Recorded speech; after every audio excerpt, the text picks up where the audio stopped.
Hello, and welcome to the Minnesota Department of Health's Lead in Drinking Water Results Reporting webinar. My name is Blake Maddie, and I'm a lead in drinking water specialist for the Department of Health. I help schools and childcares test for lead in their drinking water. Today, we're going to talk about the lead in drinking water reporting requirements for early care and education settings. There are two categories of facilities that need to report their lead in drinking water results to the Department of Health: childcare centers and public and charter schools. Both are required by Minnesota law to report their test results and remediation actions annually on or before July 1st each year. Results from August 1st, 2023 and onward should be reported. Reporting your results is a three-step process for facilities. First, download the results reporting template. This template is posted on our training and resources page, the same place this video is located. You can also download the instructions and FAQ document there if you prefer written instructions. After downloading the spreadsheet, please do not try and copy and paste it into your own Excel, as some parts of the formatting will become broken and processing it will become more difficult. After downloading the document, fill out the required fields, and then finally submit your results to us by attaching the spreadsheet to an email and sending it to our lead results reporting inbox, shown on the right. After we receive the spreadsheets, we will review and reach out with any questions. After review, results will be uploaded to our online map dashboard for the public to view. There's currently a large volume of reports to review with limited staff, so please be patient in waiting for your results to be made public. To access the spreadsheet, go to our Drinking Water in Schools, Childcares, and Head Start programs website. Then scroll through the webpage and select the Lead in Drinking Water Training and Resources link. This will take you to our resource webpage, and once there, scroll down and you will find the reporting spreadsheet as well as the results, reporting instructions, and FAQ document, which can answer many common questions. I'm now going to go through the reporting spreadsheet with some example data. This is the Facility Information tab. You'll start by entering your facility or building name, and then whether or not you tested with the MDH testing program. Then you can enter whether you're a school or childcare, and then your school ID number or childcare license number. For childcare centers, please use your DHS license number, and for schools, please use your Minnesota Department of Education ID number. This needs to be 9 digits in the format in the upper left corner of the screen. If your school does not have one of these numbers, please contact our team for more information. For districts where multiple schools are in one building, such as an elementary, middle, and high school, please list all the numbers associated with that building in that field. You'll then enter your building address, and if you have a different mailing address, you can enter that below. Then you'll enter the contact person, and this is the person that MDH staff will reach out to if we have questions about your submission. You can enter their title, and then please make sure to enter at least one of their phone or email, though we would prefer both if possible. Then, if applicable, you can enter your lead-related website. This is required for schools and optional for childcare centers. If you are a childcare center with a lead webpage, you can enter that in that field. Finally, leave the last field blank and we'll fill that out when we receive your spreadsheet. Now we can move on to the Results and Remediation tab where you enter your result data. This is the second tab of the spreadsheet. The third and final tab is the Definitions tab, which includes some general terms and field definitions. I won't go through those today, but they can be helpful to review when you're entering your data. One other note before we go through the spreadsheet is when deciding what lab you want to analyze your samples, it's important to ask what format they will give you your results in. If they can give them to you in a spreadsheet instead of a PDF, that will make data entry go much faster for you. I have some example data listed here, and I'm going to go through it to give you a sense of some different scenarios that could come up. Column A is the unique sample ID number column. This is the unique code created for each fixture by your facility when you first made your sampling plan. Column B is the fixture type, and this is what the fixture is. So it might be a sink, fountain, faucet, bottle filler. There are a lot of different options. Column C is the location description column, and this is a very specific description of where the fixture is, such as classroom sink in room 112. This will be helpful for the public once the data is on the dashboard, since they might not really have a sense of where, for example, S101 is, but they will have a better understanding of where sink in classroom 101 is. Column D is the fixture status column. This is a combination of either active or inactive and consumption or non-consumption. Active is a fixture that is currently able to be used, and inactive is a fixture that has been taken out of service either temporarily or permanently. Consumption is when a fixture is used for drinking water, cooking, food and formula preparation, or toothbrushing. Non-consumption is when that water is not used for those purposes. MDH recommends that non-consumption fixtures that are not tested be labeled as not for consumption to ensure there's no confusion. Going through our examples here, we can see that all of them are listed as active because you can't really sample an inactive fixture.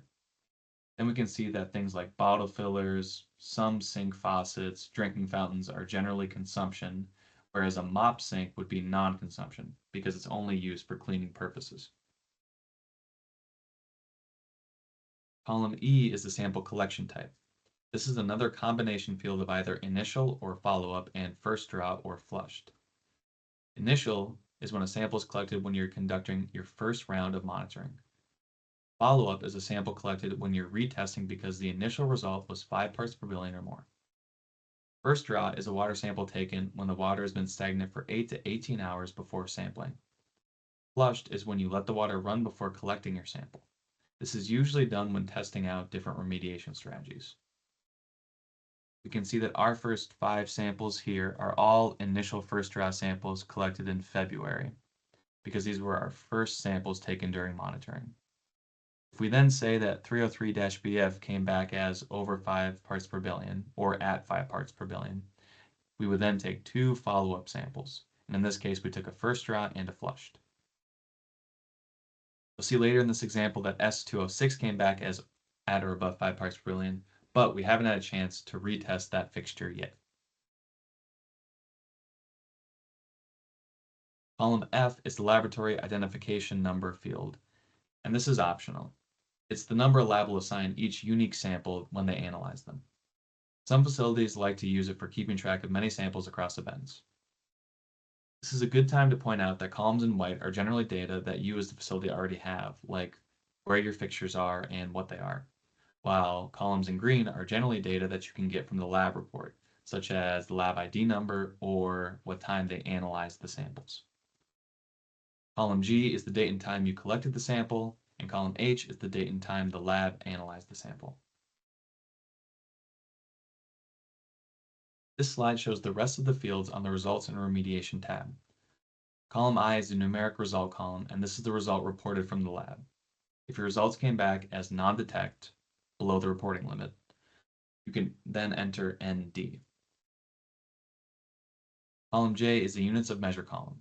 This is usually reported by the lab and is usually micrograms per liter, or UG/L, which is equivalent to parts per billion, which is ppb. So when we say that 5 parts per billion is our remediation threshold, that's the same as saying 5 micrograms per liter, or UG/L, is our threshold. Column K is the name of lab that analyzed your samples, and column L is the remediation action column. You're only required to use this if the related fixture result is 5 parts per billion or more. We'll go through the example data in the next slide to show you some options of how to do it. We have many options listed in the drop-down menu here, but if the action you're taking is not listed, you can select Other and describe it in the M column. Some facilities may choose to report actions they have taken at fixtures that are less than 5 parts per billion. That's fine, but it's not required. Column M is where you would describe an action you took if it's not listed in column L. And then we have column N, which is was remediation successful? There are 4 options in this drop-down menu: yes, no, pending, or not applicable. We'll go over those different options in the next slide. Finally, column O is the additional notes or comments column. Here you can enter any additional information you would like us to know about the fixture or sample you collected. So here I've cut out some of the columns so we can get a better look at these specific results for our example. Looking at column L, our remediation action column, in this example, our first 3 samples didn't require remediation, so they're blank. Our 4th initial sample required remediation, so we open the drop-down menu and select our planned action, which was aerator cleaning. We haven't yet been able to conduct follow-up sampling at this fixture, but we know we have to because it was over 5 parts per billion. This is a good time to remind everyone that fixtures that have tested at or above 5 parts per billion cannot be used for consumption until follow-up testing has shown that they are below 5 parts per billion. Our fifth initial sample also required remediation. So we selected individual flushing program daily, and we applied that to the 2 follow-up samples below it.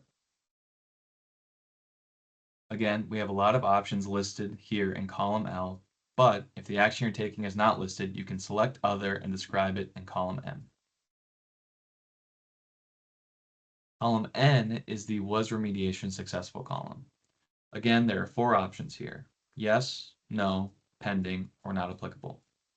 For our first 3 samples, they were initially below 5 parts per billion, so no remediation action occurred, and we entered not applicable. For our fourth sample, we haven't yet been able to conduct follow-up sampling, but we know we have to because it's over 5 parts per billion. So we selected our remediation action of aerator cleaning quarterly, and then we put pending for whether or not it was successful because we don't have our follow-up test results yet. For our last 3 samples, the remediation of daily individual flushing successfully lowered the lead level to below 5 parts per billion. We can see that because both the first draw and flushed follow-up samples were below 5 parts per billion. In this case, we entered yes for the initial sample and the associated retest samples. But we can imagine a scenario where the flushing didn't work, and these 2 values here are both at or above 5 parts per billion. In that case, we were unable to successfully lower the level of lead to below 5. So we would put no in column N over here. If you have any questions about whether or not your remediation action was effective, particularly when it comes to flushing, please contact our team and we can walk you through it. Here we have which columns are displayed on our online dashboard. So we will have the facility name, fixture code number, fixture type, location description, result, any remediation actions taken at the fixture, when it was collected, what kind of sample it was, and the status of the fixture. Going back to the Facility Information tab, we have a separate summary section to fill out. First, the total number of samples. We collected 7 samples in this example. Next is the total number of unique fixtures sampled. We sampled at 5 different fixtures because 3 samples occurred at 1 fixture. Then you'll enter the total number of results above 5. In our example, we had 2. And then enter the total number of remediation actions. For this example, we had 2 remediation actions occur. We didn't show it in this example, but removing fixtures from service counts as a remediation action. Finally, enter your next scheduled sampling date. Facilities need to sample all fixtures used for consumption at least once every 5 years. In this example, we only have 5 fixtures, so we will sample them all again in 5 years, February 2029. However, some locations may split their sampling. For example, sample a fifth of their fixtures every year for 5 years. That's fine as long as all fixtures used for consumption are sampled at least once in those 5 years. In that case, they would put their next scheduled sampling date as, for example, February 2025. Now that you've entered your results, you can attach them to an email and send them to our lead results reporting inbox. If we have any questions, our MDH staff will reach out to your listed contact person. If after reviewing the Definitions tab in the Results Reporting spreadsheet and the Instructions/FAQ document you still have unanswered questions, please direct them to the Lead Results Reporting email. Now I'd like to go over some frequently asked questions we've had as facilities reported their results. When are reports due? Reports can be turned in anytime you finish sampling. However, they're due July 1st annually. This began in 2024. Which samples do I need to report? Only samples collected on August 1st, 2023 and onward are required to be reported. If your facility is tested in the last 5 years, you are not required to sample again solely for reporting purposes. You do not need to change your 5-year testing schedule. Facilities that will sample in the future year need to complete just the facility information tab so we know when you'll sample again, or if they want something displayed in the online dashboard, provide their most recent sampling event results. For example, say your facility that tested in May of 2021. That facility does not need to test again until May of 2026, but they still need to report. So they must either complete only the facility information tab to let us know when they will test again, or they can report their 2021 results. If you submit results to us, we will post them to our online dashboard. Some facilities have chosen to submit results prior to the required August 1st, 2023 deadline in order to have that information displayed publicly.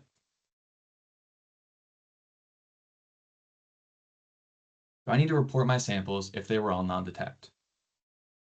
Yes. All samples taken on or after August 1st, 2023 need to be reported regardless of the result. Do I need to report all samples or just those over 5 parts per billion? All samples. All samples taken on or after August 1st, 2023 need to be reported regardless of the result.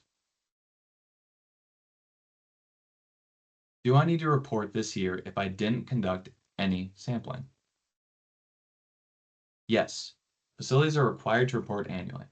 If you didn't take any new samples or nothing has changed in your facility over the year, you can just send an email to our lead results reporting inbox, letting us know all the information is the same. If anything has changed, for example, fixtures were added or removed, a new facility contact person is there, please let us know by emailing an updated results report.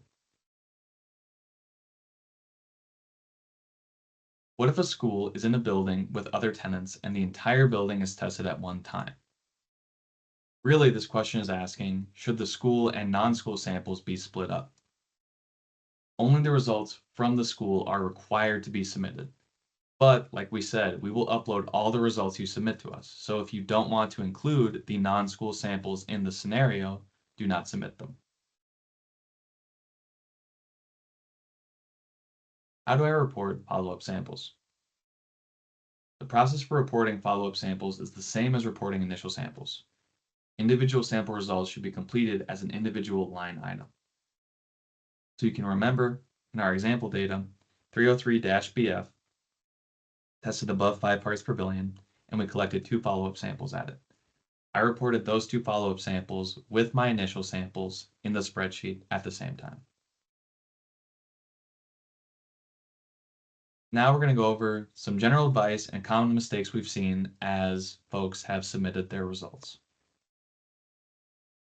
If you retest a fixture, make sure the follow-up sample code is the same as the initial sample code. This ensures they're displayed together on the map. So when I did my follow-up sampling at 303-BF, I listed that same fixture code at both my follow-up samples. This way, people will be able to see that while there was a high result at the fixture, your follow-up samples will hopefully display a lower result after you remediate it, and those will be listed together if you're able to use the same sample code when you submit them. Make sure any fixtures at or above 5 parts per billion have a remediation action entered.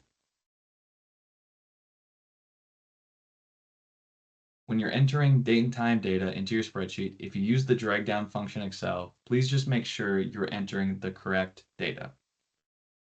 For example, if 5 samples were taken on February 27, 2024, and 2 samples were taken on June 12, 2024, you can see here in the incorrect column that we used a drag down function in Excel and accidentally changed all of the dates the samples were taken. So if you're not careful when you're copying the dates, you can accidentally make it look like you've created a series where you collected a sample on each successive day. If you go to the correct version, you can see that if we drag down, our dates are still the same in each section.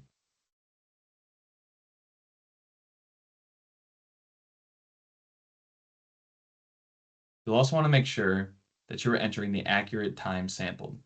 So using a similar sample, Example, we can see how the time sampled is incorrect here. Samples should not be entered as taken at the same time, as that can lead to confusion if we ever have to look at the order the samples were taken. Especially in our last two samples, when taking a first draw and flush sample at the same fixture, you never want to enter the same time sampled. This could lead to the bottles possibly being confused or mixed up and you having to resample those fixtures. This is an example of the correct time of the fixture collected, with each fixture having a unique time sampled. And if we zoom in on the first draw and flush samples from our retest, we can see that they have different times as well.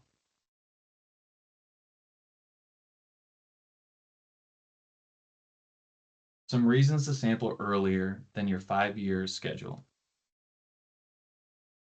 So fixtures are only required to be sampled at least once every 5 years, but some reasons that you might want to change your 5-year schedule and sample earlier could be that you added or changed a fixture, you had a plumbing change, you started doing remediation at a fixture that changes how it's used, for example, installing a filter, changing a flushing program.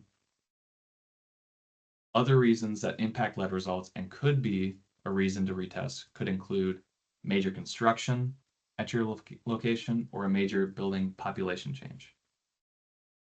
Overall, a change in the water usage of a fixture, or if you notice a water quality change, are good reasons to test again.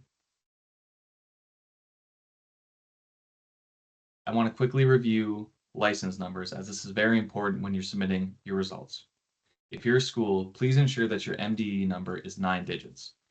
We have the link displayed here for where you can search for that number on MDE website, or you can talk to your school administrators about it. If you're childcare, please use your DHS license number. We have the link displayed here to look up your DHS license number or ask an administrator at your childcare. And this is just very important because when we upload the results to our public dashboard, we use the ID number to display where they are on the map. So we need to ensure that the ID number is in the correct format and is accurate. Here is our program email address. If you have any questions, it goes to our team. We also have our phone number and the link to join our lead testing and drinking water email list if you aren't already on it. We only send emails when really important things are happening, like when grant application periods are open, so you'll want to join that. The QR code here goes to our program webpage where you can find the reporting template, FAQ sheet, and links to learn about our free lead testing program, as well as our lead remediation grant. Thank you for attending our webinar today, and please reach out to us if you have any questions.